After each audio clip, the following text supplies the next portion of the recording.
Hey guys, I'm back to do another video.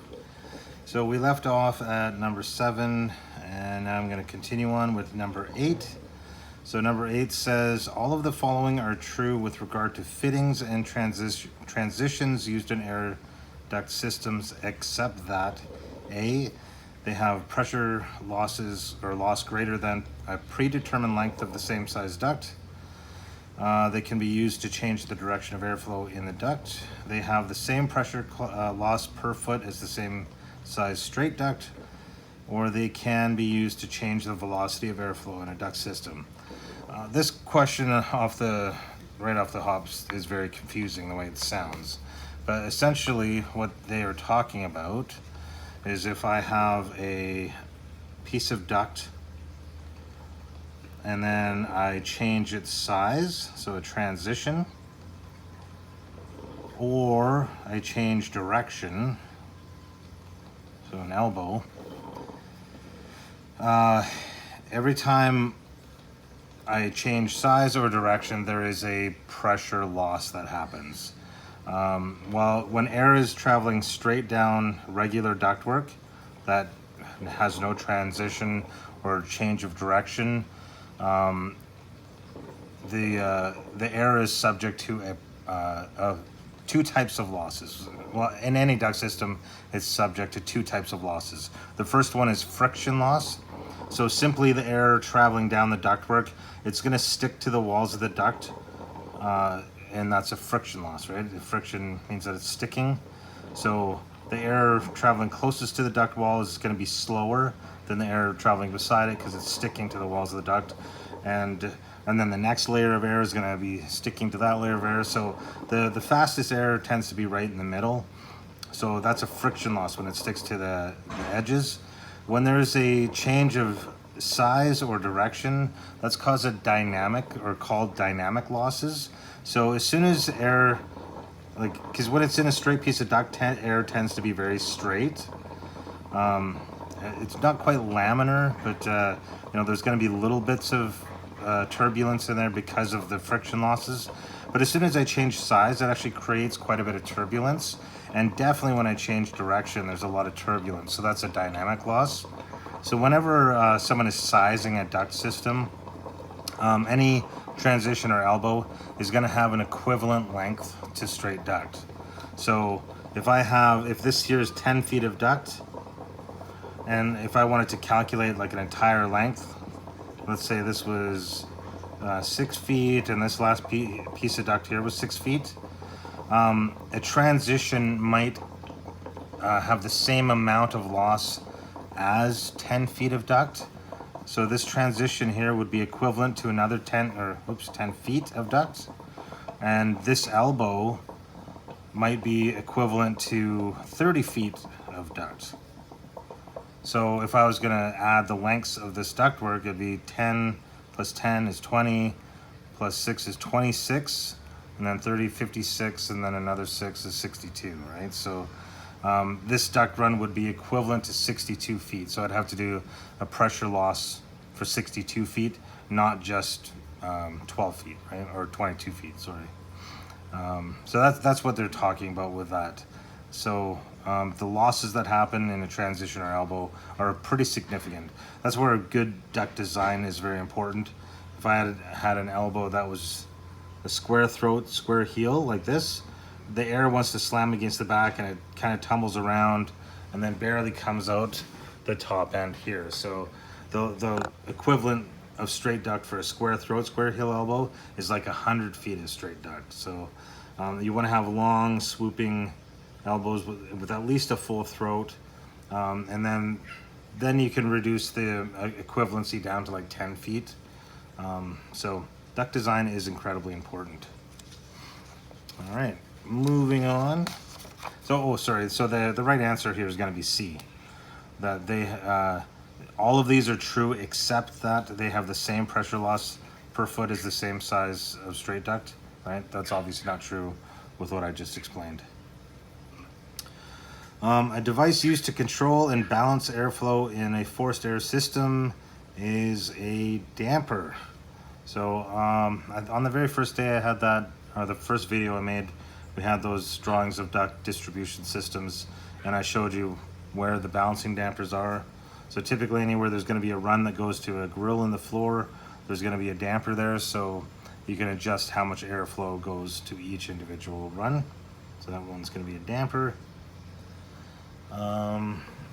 And then finally we have the insulated duct that has the lowest pressure loss is, oh man, some of these questions are just not the greatest. So fiberglass duct, metal duct with inside insulation, metal duct with outside insulation, or flexible duct.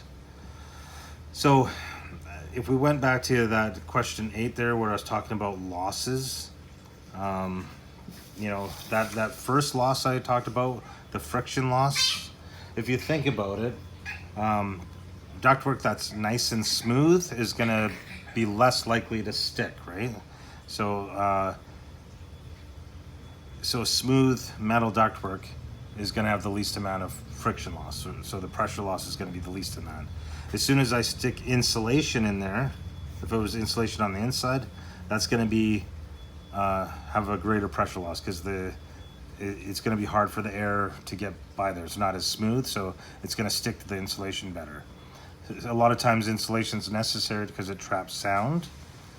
But on these other ones here, so fiberglass duct, it's going to be pretty sticky, so that's not very good. Metal duct with inside insulation, going to be pretty sticky, so not very good. Metal duct with outside insulation, so the insulation's on the outside, so that would work really well because it's got just the metal duct line. A flexible duct is kind of like a slinky hose that you see for dryers. There's all kinds of ridges and bumps and stuff like that. So again, the air doesn't pass through very smoothly. So there's definitely going to be some pressure losses on that one. So the right answer here is C. All right, moving on to the next one.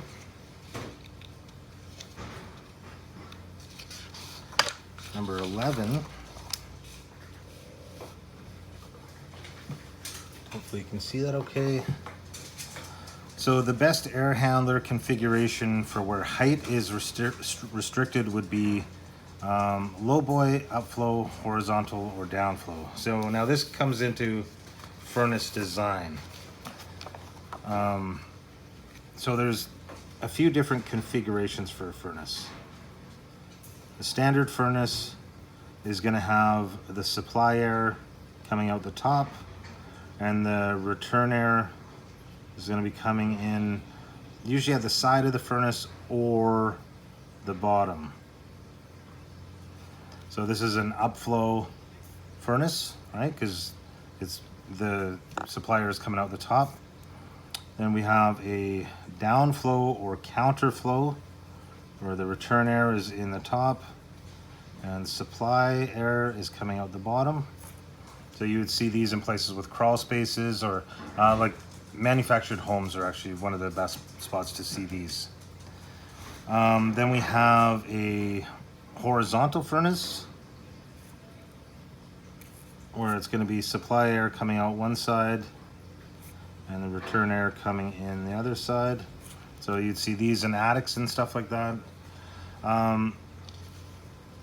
The final one here, this is kind of a popular one in older parts of Victoria where they have really old houses and they had low basements and oil furnaces, and they both the supply and the return were off the top of the unit. So they'd have return air here and a supply air here going out that way.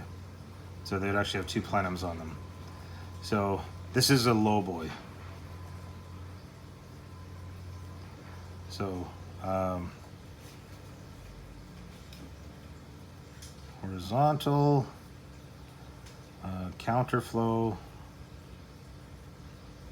and then this would be a high boy or upflow furnace. Okay, so the best air handler configuration where height is restricted would be probably the low boy in this one, because upflow is not any good. Horizontal would be good. Well, horizontal will definitely work here too. But I think with this question, they were mainly concerned about height. Yeah, so either a low boy or horizontal here. Let me just double check the answer key, what they were looking for. No, I guess horizontal would be the best. Because if you were in the the tightest spaces, like a low boy is going to be good for like a 7-foot basement or a 6-foot basement. But if you had like a 3-foot crawl space, horizontal would be the best one for that. So if we're height is mostly restricted, horizontal is going to be your best one. All right, next one. Duct hangers should always be 26 gauge, 16 gauge, 20 gauge, or based on the size of the duct. Based on size of the duct is the right answer there. So if I had just a 5-inch round piece of pipe, it doesn't need to have 16 gauge hanger strap on it. But if I had like 4 foot by 4 foot square duct work, obviously I need heavier hanger because the duct is much bigger, it's going to be much heavier. So this one hopefully is a common sense answer. So it's the size of the duct and the spacing of the hangers actually also determines how thick they should be. Whenever possible, duct runs should be installed one piece at a time, installed from a ladder, assembled into manageable sections and lifted into place, completely assembled and then put in place with rope falls. Again, hopefully this is kind of common sense. So ductwork is typically hung off the bottom of floor joists, so you usually are installing it off of a ladder. It's much easier to assemble things on the floor than it is up in the air. So if you can assemble the duct in manageable sections and then lift into place, that would be the best one there. You can't assemble an entire duct run and then use ropes to lift it up. That's not very practical. And installing it one piece at a time is not very practical either, because like I said, just doing 4-foot sections at a time off a ladder over and over again, you're going to use way too many hangers and it would just take a long time. So C is definitely the best answer there. What is the best application for a ceiling diffuser? I feel like we've already covered this question. A ceiling diffuser definitely is better for a cooling application because cool air tends to fall.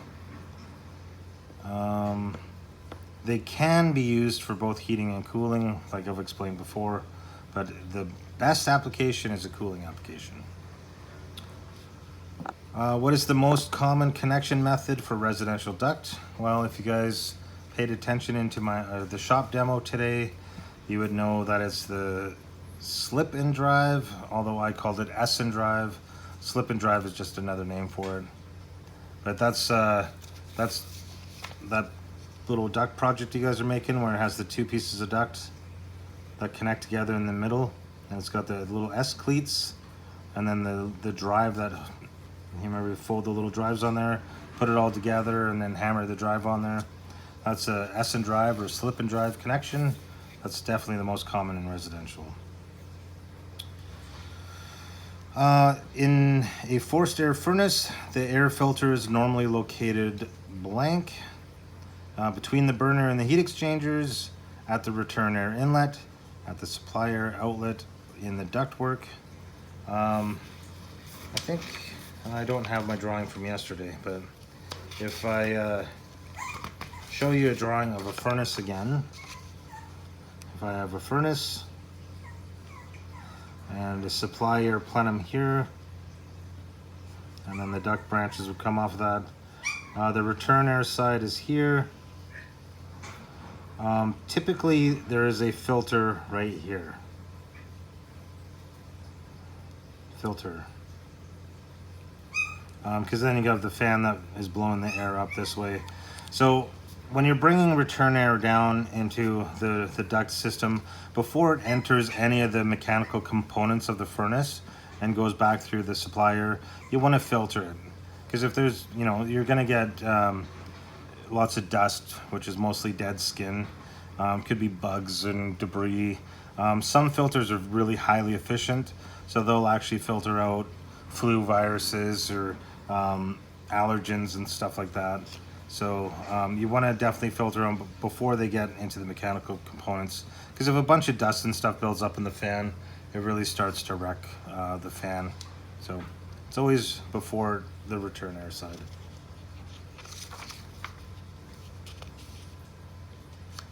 All right, we'll just do a couple more here.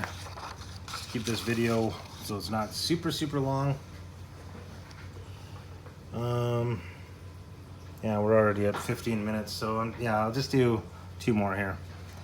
So volume control dampers should be placed in the main trunk line, in the supply branch line closest to the register, at the register, and the supply branch lines close to the main trunk. So again, if you watched that first video, these are the bouncing dampers, and they're basically, if I use this drawing again, if this is my supply branch and I have duct runs going off in either direction, the bouncing damper is actually going to be close to the main trunk, not near where the register is, like if that's the grill. So this bouncing damper is going to be here, so they're easy to access and to open and close as much as they need to be to adjust the airflow. A way to stiffen light gauge duct is by beating, cross breaking, seaming, grooving. This one here, both of these are correct answers. That duct that we made today is really small, right? It's those 2 little pieces of duct. They're only 5 by 8 inches. So if this was a bigger piece of duct, if I actually did a little cross break in here, just a little kink in the metal, would stiffen it up a lot like that. So it would prevent the oil canning. So when air runs through there, sometimes it'll balloon it up a little bit and it'll make noise. So a cross break can stiffen it. There's also a machine that can run beads in the ductwork as well, which also stiffens it. So now because the ducts we did today are only 5 by 8, you would never do it. When a duct is wider than 12 inches, so if it was 14 or 24 or whatever, then you would cross break it or put beads in it to stiffen up the duct to help prevent that oil canning. All right, so yeah, either one of those ones is right answers. Tomorrow we will start with number 19 and continue on. All right, if you guys have any questions about the stuff, you can ask me tomorrow. And yeah, talk to you later.